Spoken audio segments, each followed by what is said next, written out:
Thanks for calling ABC Credit Union. I just want to talk to a person. For customer service, please press 1. Talk to a person. For locations and hours, please press 2. Talk to a person. To speak to an agent at any time during this call, please press 0 or stay on the line. Welcome to CX Without the BS. Now, here are your hosts, Tom Milligan and Brian Nichols. Hello and welcome to CX Without the BS. I'm Tom Milligan. I'm Brian Nichols. And we are so glad you're here with us, especially for our inaugural episode. We got to break a champagne bottle on the microphone or something, right?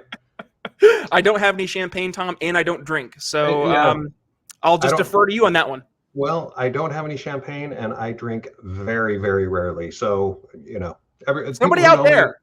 Yeah, somebody out there needs to go for us. Yeah, break that on there. And by the way, just everyone will get to know us a little bit better over the coming months and years as we do this show. But Brian doesn't drink. I rarely drink because I like to call myself a recovering Mormon. So I did not grow up drinking. I had my first alcoholic beverage when I was 48 years old. So it's kind of a weird thing for me. Okay. You weren't, by the way, Tom, you weren't missing much. Candidly, just going to put it out there. Alcohol is literal poison. So, you know, whatever. Yeah. All right. Okay. So here we go. Before we get into our guests, I want to talk a little bit about CX Without the BS, just so everybody's aware. Brian and I came up with this name because, quite frankly, there is a lot of bullshit in the CX industry. So we wanted to put together a show where we could have fun. You can already tell that we're going to be laughing a lot. We're going to be swearing a little bit here and there, but the bottom line is we want to get past the bullshit and get to the CX portion of our industry. So if you like what we're doing, make sure you like and review. You can find us on YouTube. We're going to post this on LinkedIn as well. And of course, anywhere you can get an audio podcast. So CX Without the BS. Now, before we get to our guest, I want to tell you a little bit about him. He's a good friend of mine. His name is Michael Del Signore. He is the National Contact Center Specialist at Intelisys ScanSource. He's been there for about 5 years. I met Michael just a few months ago, which we'll talk about during the interview. He's become a very close friend. And one little bit about him, he's been in this business for 30 years. Now, when you look at him, he doesn't look old enough to do that. And he goes to the gym like 7 times a day. That's exactly. Why. He is a competitive power lifter and bodybuilder. And if you ever get a chance to meet this guy in person, the handshake will crush you. He's like a fire plug, man. He's just built. But he has been in this business forever. He's been at JP Morgan Chase, MoneyGram International, and Bank of America. He's been at some really big names. I know a few of those names, Tom. I recognize a few of those. Yeah. You think? Anyway, he is a great guy. I think his wife would agree. They've been married for 33 years. They have 2 kids. One of them's in college. The other one is 16 years old. And like Brian, you just said, the guy works out like crazy.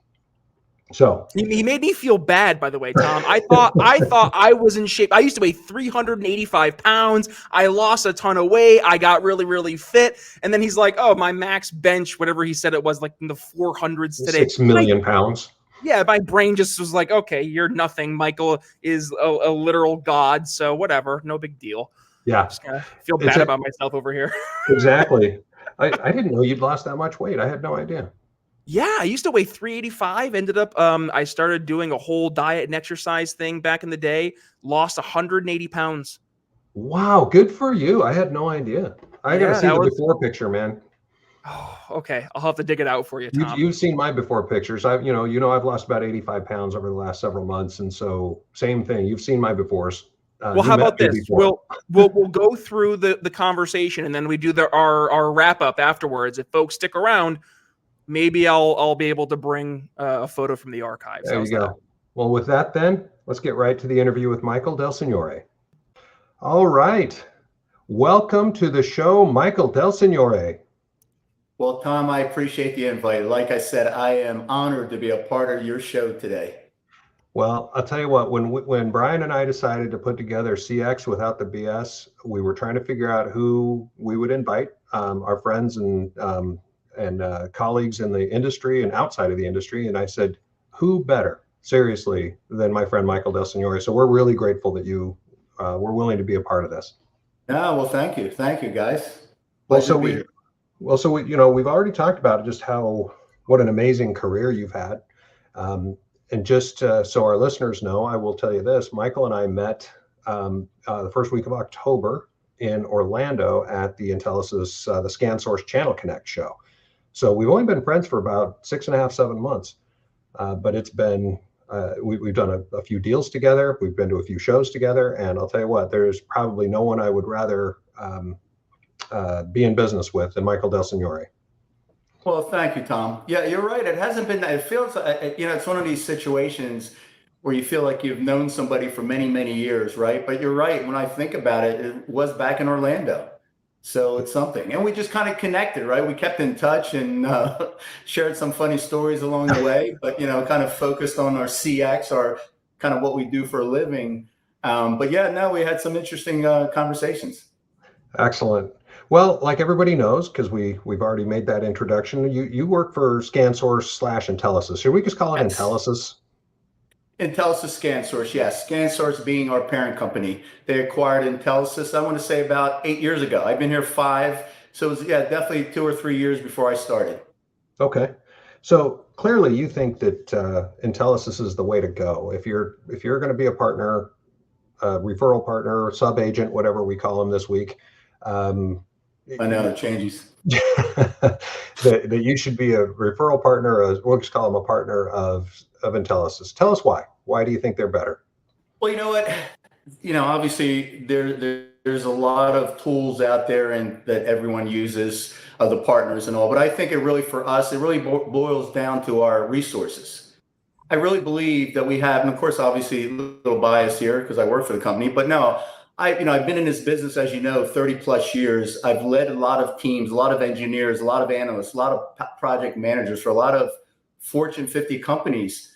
And the one thing I found here is really the resources here, the talent is really above and beyond, as far as not just from a technical perspective. And this is kind of, you're going to hear me key on or talk about, not just the technical experience, but that customer service skill that they have, being able to communicate with our partners and our partners' customers. And that goes a long way, right? In other words, say, for instance, Tom, if you're a partner, you were to engage me on an opportunity, I wouldn't just say, hey, Tom, you know what? The best CCAS provider, here's 2 or 3, throw them over the fence to you and say, hey, good luck. Let me know how you make out. I'll give you the contact. I'll make the connection and let you go.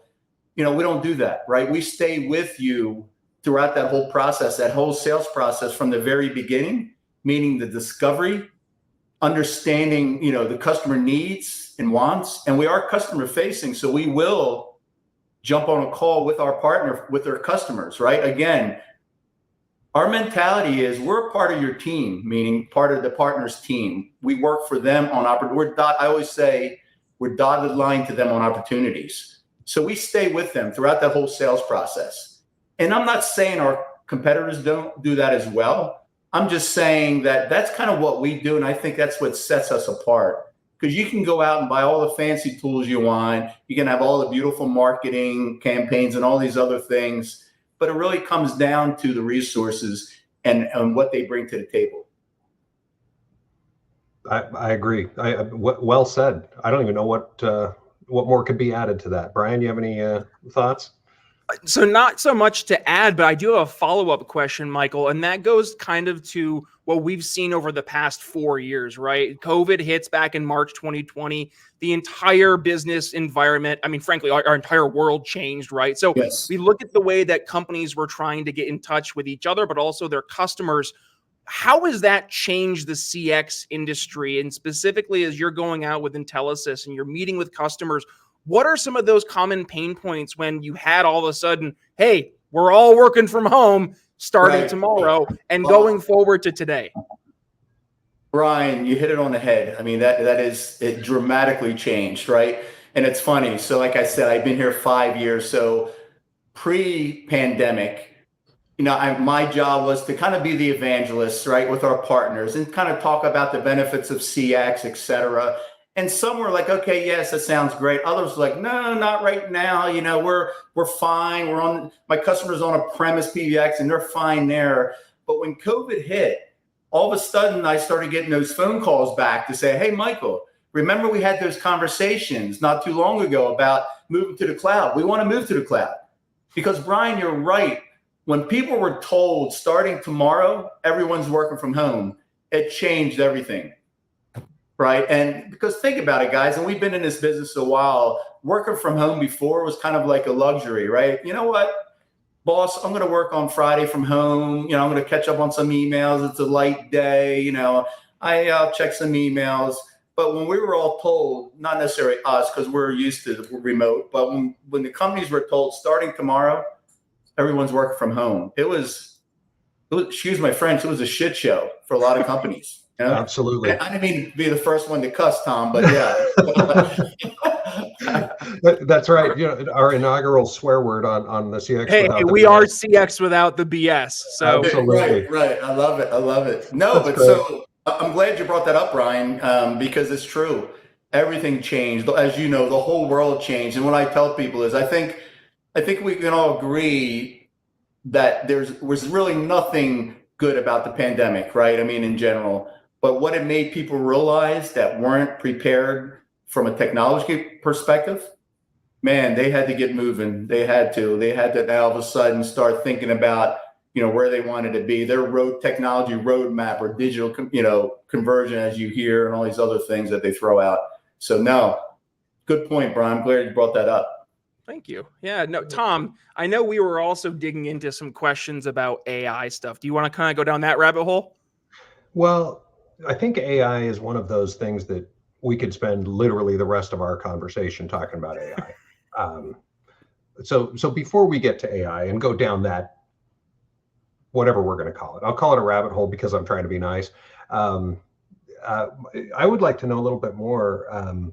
When you, Michael, you work for a TSD. For those who may not be familiar with the concept, a technology services distributor, or I think that's what it stands for. Yes. Used to be called a master agent. They are more of an aggregator of partners and technology providers, and they kind of hook us all together. And that's their whole role in life. That's why they wake up in the morning. So you get asked, I mean, literally every day of your life, what's the best CX or CCaaS provider? Or right. The best UCaaS provider, or the best, fill in the blank provider. I mean, you work primarily with CCaaS providers, but right.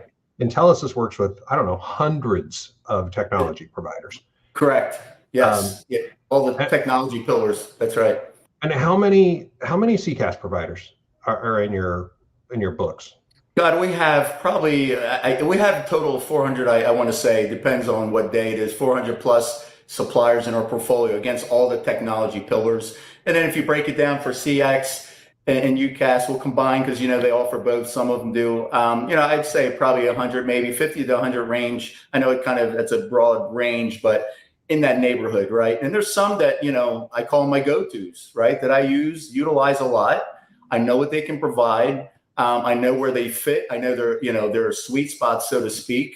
And so you have those, but then you have others that are there that could maybe solve, a customer's requirement. Tom, that's another thing. You were kind of going down that path about, I do get that question a lot. Hey, Michael, who's the best CCaaS provider out there? Yep. And it's like, well, it's kind of like saying, you have the best, what's the best house? I mean, it's like, well, tell me a little bit about what you're trying to solve for, right? What are the requirements? What are the pain points of that particular customer? What vertical is it? Because as you guys know, certain suppliers are better in certain verticals. Some may be better at healthcare. Some may be better at finance, retail, et cetera. Some are better in government. Some don't even touch government, right? So it really, and then number of users, right? I would never bring you a deal with 2 seats, but we do have suppliers that could support 2 seats. So it really depends on what they're looking for. Yeah. That's great. The discovery is important. Yeah. So do we want to go down the AI route now, Brian? Or? I'm about it. Michael, what do you Okay. think? Shall we go down the AI rabbit hole today? Yeah, sure. It comes up all the time, you know? So here, I'll tee it up. So we hear the conversation right now. AI is everything. I know Tom and I just had a call today talking about one of the competitor websites where you go to their website and it's literally AI everything. So I know that this is definitely a topic of conversation, but let's be real, right? There's a lot of BS around the conversation around AI. I go to some Yes. websites and I just see AI for the sake of saying AI. So what's really the real story behind AI? Where can we separate fact from the BS? Well, I'm going to probably piss off some AI geeks that are listening, but AI isn't for everyone today. AI is definitely here to stay. It's not going away. It's great, but Brian, like you said, it's such a broad topic.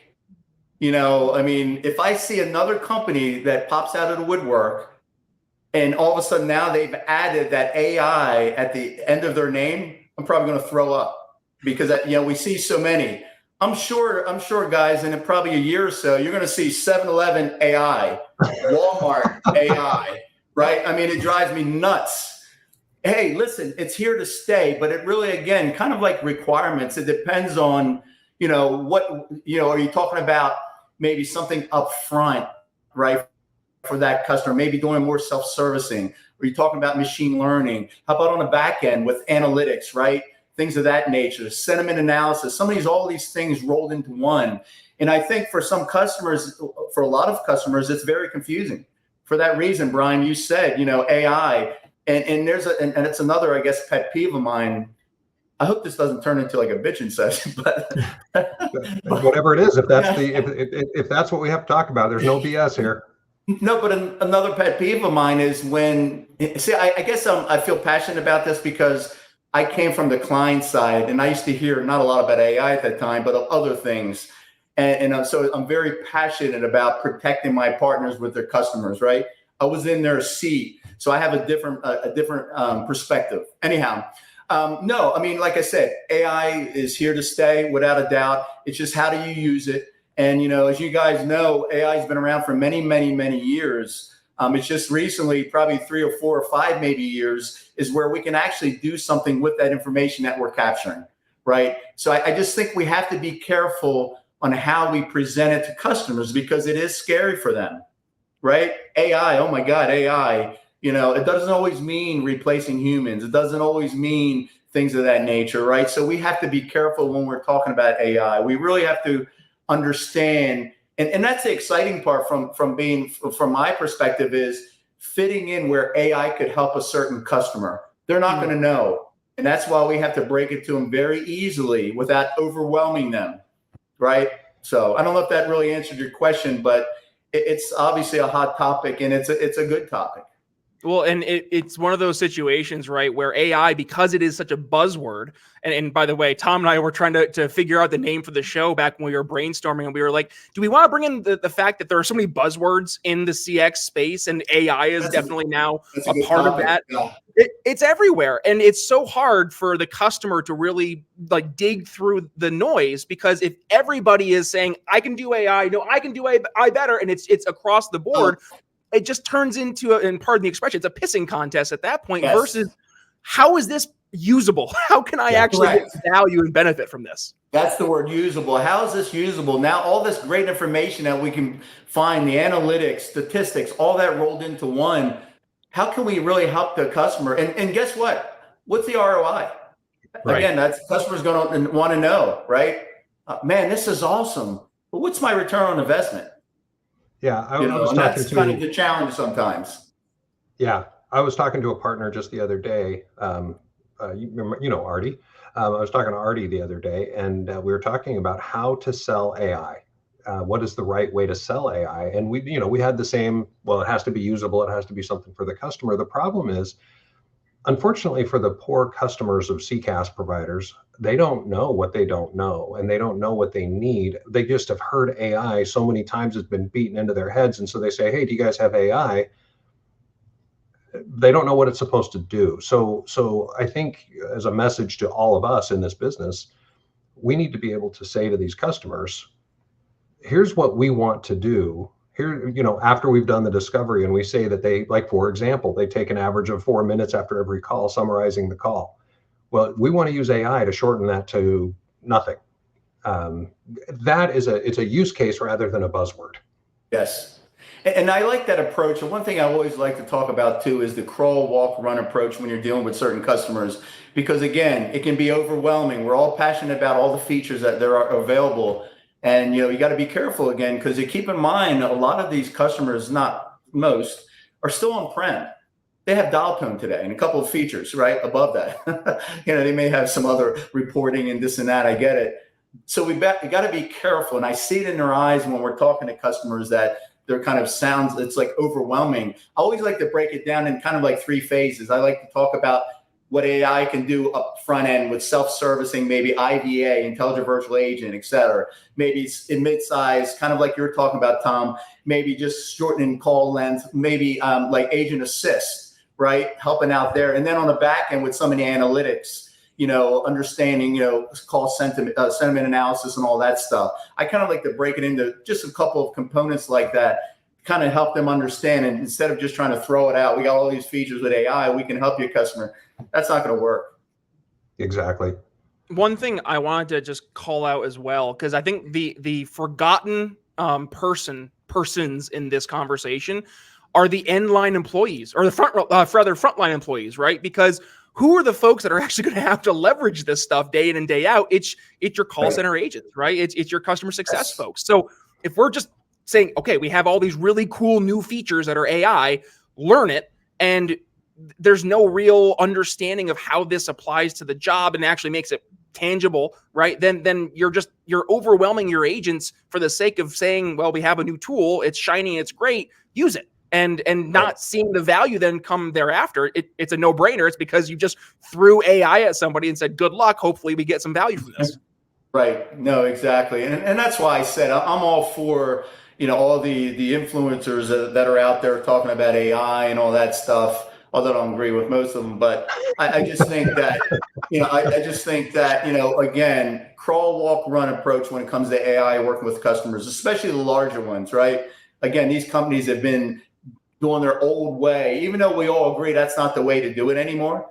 You have to be sensitive to the fact that, that's kind of how they are. That's their mindset. So we got to slowly take them, into that world of AI. And I always like the crawl, walk, run approach.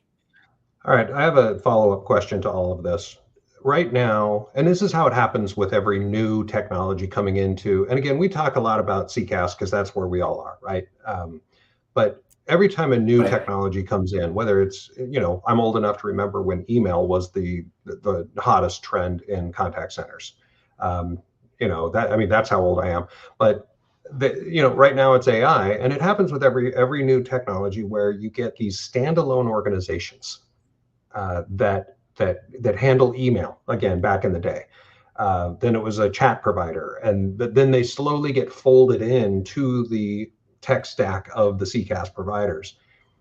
Do you see that same kind of thing happening with all these standalone AI companies?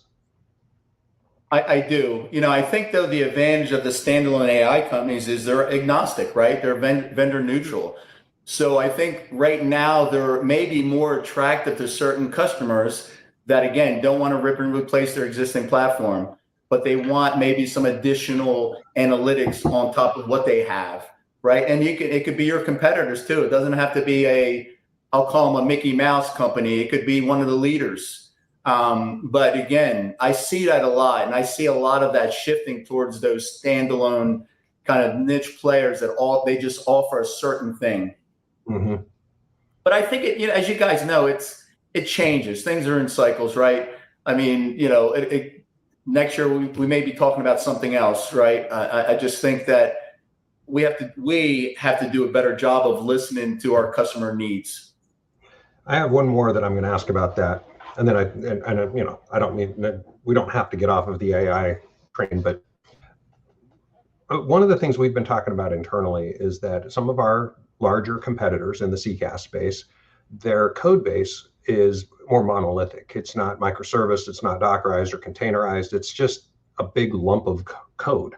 And so for them to incorporate new features into their code, through my own experience, I've known that it's very difficult for them to add features to their product because it's so monolithic. Some of these newer players, including Sharpen, but I think about TalkDesk, I think about, even Five9 has re-architected quite a bit, but they're one of the older players, of course.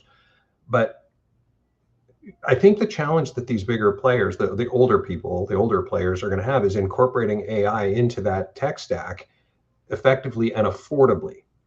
So in order for something to be usable, it also has to be affordable. Yes. And so we believe, and I'm interested to understand if you agree with this or not, we believe that over the next 2 or 3 years, as AI actually gains more traction and becomes more usable for the masses, that these smaller companies like Sharpen we're going to be able to, we have a window of opportunity here to take over the top spots. What do you think about that? I personally agree. I think you will. Like I said, for the reasons that I mentioned, you're more nimble. Not as large as some of the other. If we're talking about Sharpen in particular here, I think you're more flexible. You can move quickly. You can adapt things more so than others, right? And I think that's a plus. Okay. So when we're looking at, and it could be Sharpen, it could be TalkDesk, it could be name the CCaaS provider out there. When we're helping companies restructure their CX, Michael, what are some of the more, I guess, common mistakes that you've seen? Because you've worked with all the different providers out there, but just some of the baseline mistakes that we see customers making at the onset that any company out there can come in and start to help address and solve right from the onset, really agnostic of the end provider, if that makes sense. I guess I'm not clear on the question because I'm thinking about a couple of things here, but maybe restate your question if you could. I got you. Yeah. So let's say, for example, we go sit down at ABC Corporation, and this is just generic company. What are some of the common mistakes we see a company already having internally in their CX infrastructure? It could be technology, it could be processes, you name the issues that could be behind the scenes, but it doesn't matter, if it's Sharpen or name the CCaaS provider coming in to help solve those problems, but just that there are usually some underlying existing issues. What would those usually be?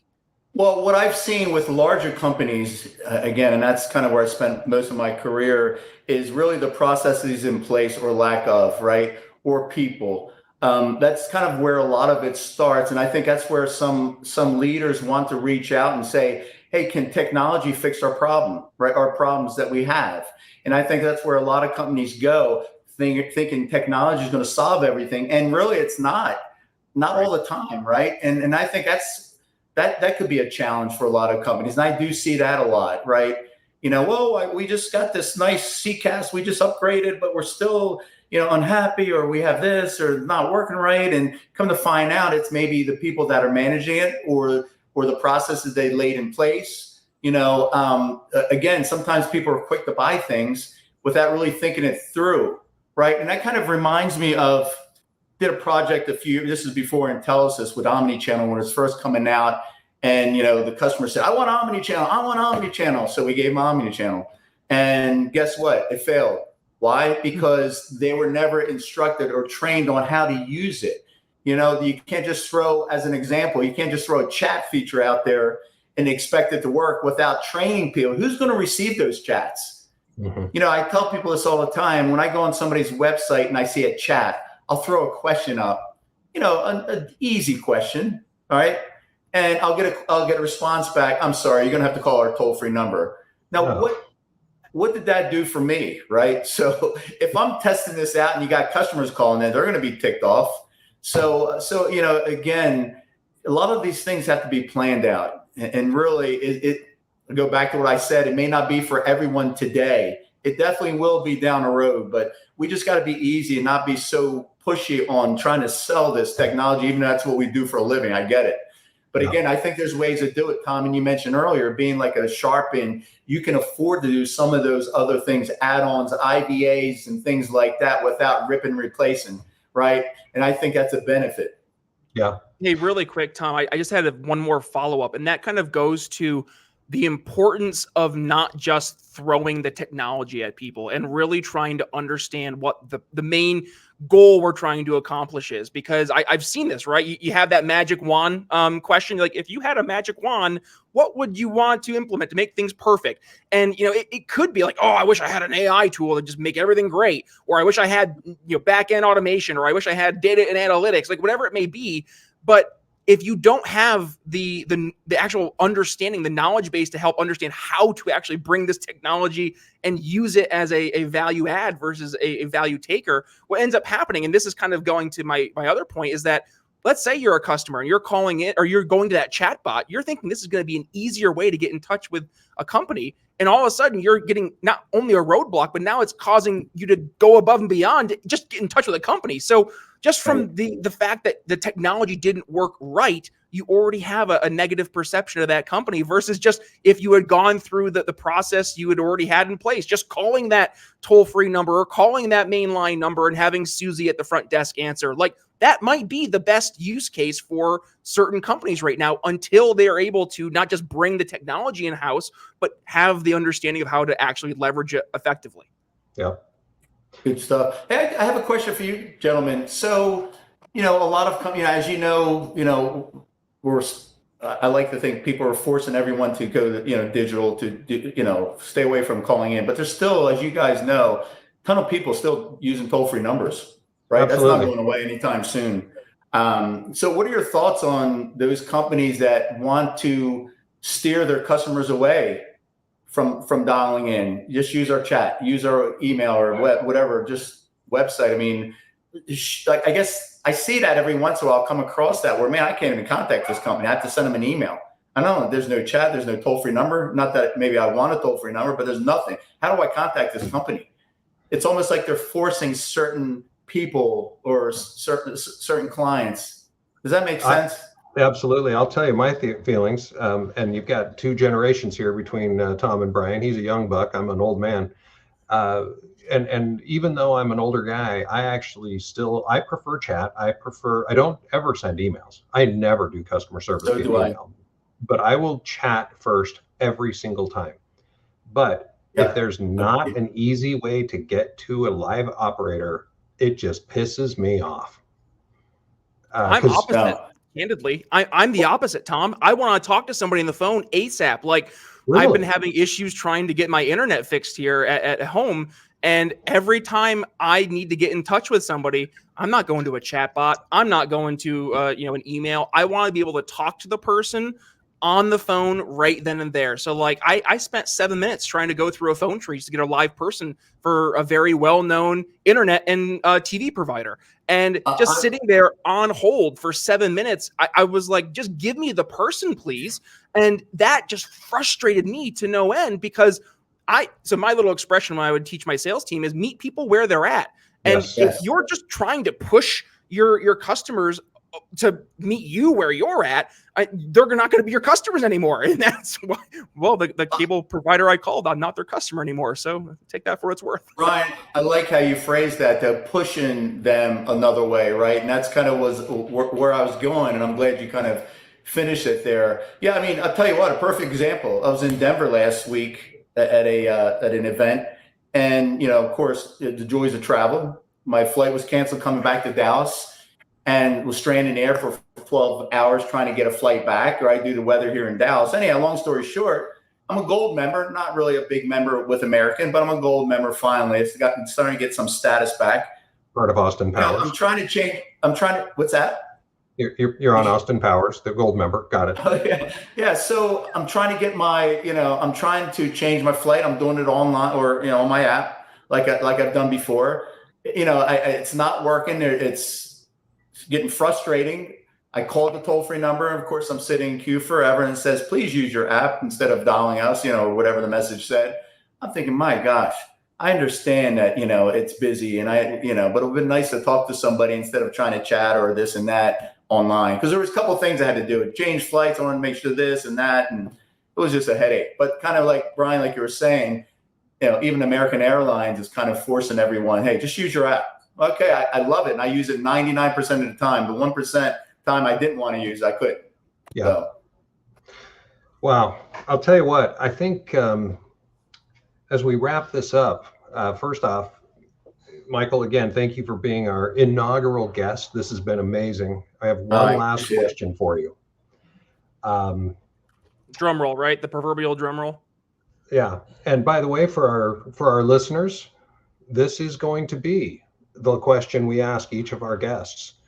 The title of our podcast is CX Without the BS. So, Michael, over the last year, I mean, you've been at this a long time, but I want you to just think about the last year. What is the worst bullshit you've seen or heard in this entire industry? Well, I think Brian took my thunder earlier when I mentioned we were kind of started going down the path with AI. But again, I'm a big AI fan. I love it, and I know what it does, and I know it can help people. But it's not a universal solution, meaning it's not going to take into consideration human creativity, empathy, judgment, and all that stuff, right? It does a hell of a lot. So I just think, again, kind of back to our conversation, pushing everybody to this, pushing when they're not ready. I think that kind of irks me more than anything.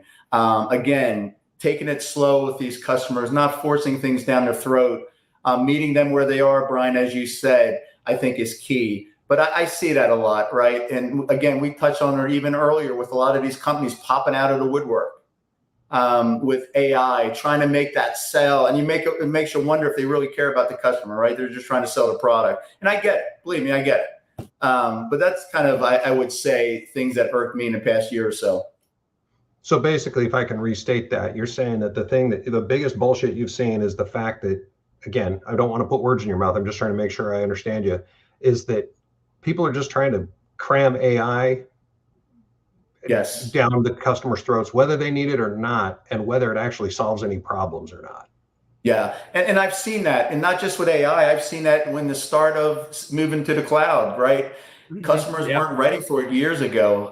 And again, gentlemen, maybe I have a different perspective because I never had a quota that I had to manage and had to sell anything. So maybe I don't understand that piece of it, right? Again, I was the client. I was sitting in that seat and dealing with all of the people coming to me trying to, offer all these different things. So again, have a different perspective. But bottom line is, you're right.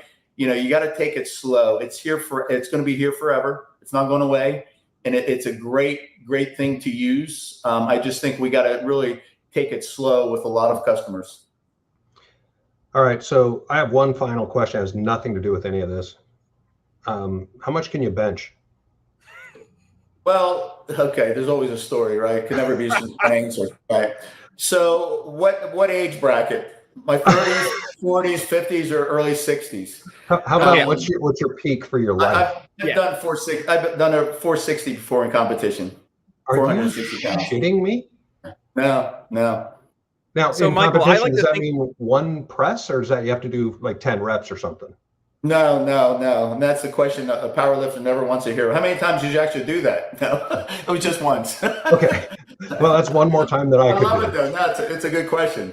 See, Michael, I'm a strong guy. I'm a big guy. At least I like to think I'm a strong guy, and then you just put me to shame. I can bench like 305, and I felt really good about that. And then you're like, 465. No. That was a few years ago. I'm probably floating around the 300 now. But again, this is all I don't have. I'm pretty boring, as my wife would tell me. I don't have any hobbies other than weightlifting, aside from taking care of the family. Weightlifting, that's it. Powerlifting. I'm not a golfer. I don't golf. I don't tennis. I don't swim. I don't this. I don't do that. I'm pretty boring. All right. So what you're saying is when I see you in person, Michael, what we're going to have a gym session to just get a good workout in. Absolutely. You want to hear something? You're going to kick my butt probably. While we're on the subject, I was working with this partner for about 2 or 3 years, right? Kind of like we're doing, have a lot of video together, helping them close some deals. I finally got a chance to meet him in person. He goes, Michael, I thought you were a lot taller than that. I said, well, no, I'm only 5'8". He goes, man, I thought you were like 6 foot or 6'2". I said, no, sorry. I just had to share it. It always cracks me up. Every time I see him, I always mention him. Remember, I was the guy? Yeah. I just remember the first time I met you. I shook your hand. Like tall and everything. Yeah. I shook your hand that first time, and you've got quite a grip, my friend. So. And I won't tell you how tall I am. 6'5", but whatever. Yeah. Are you really? Yeah. Wow, that's awesome. I know camera doesn't really add the context needed. Much of that's the overall theme of today's conversation too. You need the context, right? You need to be able to have context to like why you need these different services or how tall I actually am. So yeah, there you go, Michael. Well, I tell people when I started in this business, I was 6'2". I've been cut down to size over the years, believe me. Feel that. That's right. Excellent. Michael, again, I'm thrilled that we're friends. I'm grateful that we do business together, and I'm currently most grateful that you agreed to be our guest today. This has been awesome. Thank you, sir. It was my honor. Brian, it was nice to meet you too. Looking forward to working with you guys. Absolutely. Thank you, sir. Thanks, Michael. Thanks, guys. Thank you again. Have a good day. You too. That was awesome. Brian. 2 thumbs up. Holy cow, Tom. Where'd you find Michael? Oh, like I said, man, we met at a show and just hit it off. We like literally from the first minute I met the guy, I went, this is the kind of guy that I want to do business with. And hopefully, clearly he thought the same thing because we've done a lot of business in 7 months since meeting. I mean, just like it is tough in our industry, right? When there are so many people, and I'm not trying to disparage anybody in particular or any company, but just the elephant in the room, right? There is so much BS in our industry, Tom. And to find someone who is as transparent, as down to earth, as humble as Michael, like that is exactly the type of person I want to do business with, candidly. Like I don't, and here's the reality, right? Like we'll peek behind the curtain. We at Sharpen, we're very picky choosy who we work with because we don't do business with everybody because we're not like everybody else. And that's frankly why having someone like Michael, it really does make me feel good in the sales dev role and helping you in the channel, because to see that we're able to have good people, right? And that at the end of the day, my old CEO of my old company, he used to promote time and again, good people bring out the good in people. And to have just a good person in our world and in our industry, right? That's a breath of fresh air. So I'll get off my soapbox. Well, it also just underscores just how important relationships are. And, you know, the bottom line is, yes, you're going to buy the right product, or you're going to, you know, you're going to find the right thing for your company or whatever, but you're going to buy it from someone you like. And I do business with people I like. And if they piss me off, I tend not to do business with them anymore. And so I love this guy. Well, hey, before we go, for those who stuck around, were you able to dig up a picture of 385-pound Brian Nichols? You know, Tom, I had to dig into the archives, and I'm very lucky the photo I found, because not only is it a photo from 385-pound Brian, but there's a little touch of credibility to it as well, because you'll see I am still a diehard Dallas Cowboys fan. So top left. Yeah, I know. Top left, I was 385 pounds. I was actually, you can kind of see the guy there next to me. I was watching the Blue Man Group, and one of my good buddies from high school, his cousin is in the Blue Man Group, so we got backstage passes. It was the coolest thing. And then to the right, that is me, 200 pounds basically down. It's 185 pounds I had lost. I went from 385 down to 202. That was the lowest weight I hit. So, yeah, Tom, it was a little bit of a process, but it was so worth it. And that's why seeing where you're at, it's just awesome. Well, congratulations, man. I literally had no idea. Wow. Thank you. And likewise to you. You're down how many pounds now? 85 pounds in about 7 months. That's wild, Tom. That's wild. Good work. But I used surgery. So I had a gastric sleeve done, so I cheated, but still, I mean, the fact is I just wanted to be around longer. I figured if I kept going the way I was, I would probably die of some heart disease or something like that. But I get it, though. I get it. I have a little girl. I want to stick around, be able to watch her do all those really cool things that are going to be coming down the pike. So I'm right there with you, Tom. Let's stick around a little bit longer if we can. Yeah, absolutely. Before we go, just a quick reminder to everybody to like and review CX Without the BS. The algorithm gods in all of the different platforms, they really like those reviews and those likes. So we appreciate every one of them. And by the way, if you're on LinkedIn, we would love to continue the conversation. Tom's active on LinkedIn. I'm active on LinkedIn. So head down below into the comments. If you have questions, if you have feedback, what's some of the worst BS you've seen in CX? We want to hear about it because it could be stuff we talk about here on the show with our guests who are experts in the industry like Michael. So thank you so much for helping guide the ship today, Tom. This has been a great conversation. I'm really glad we had Michael on today. Me too. And Brian, we'll see you soon.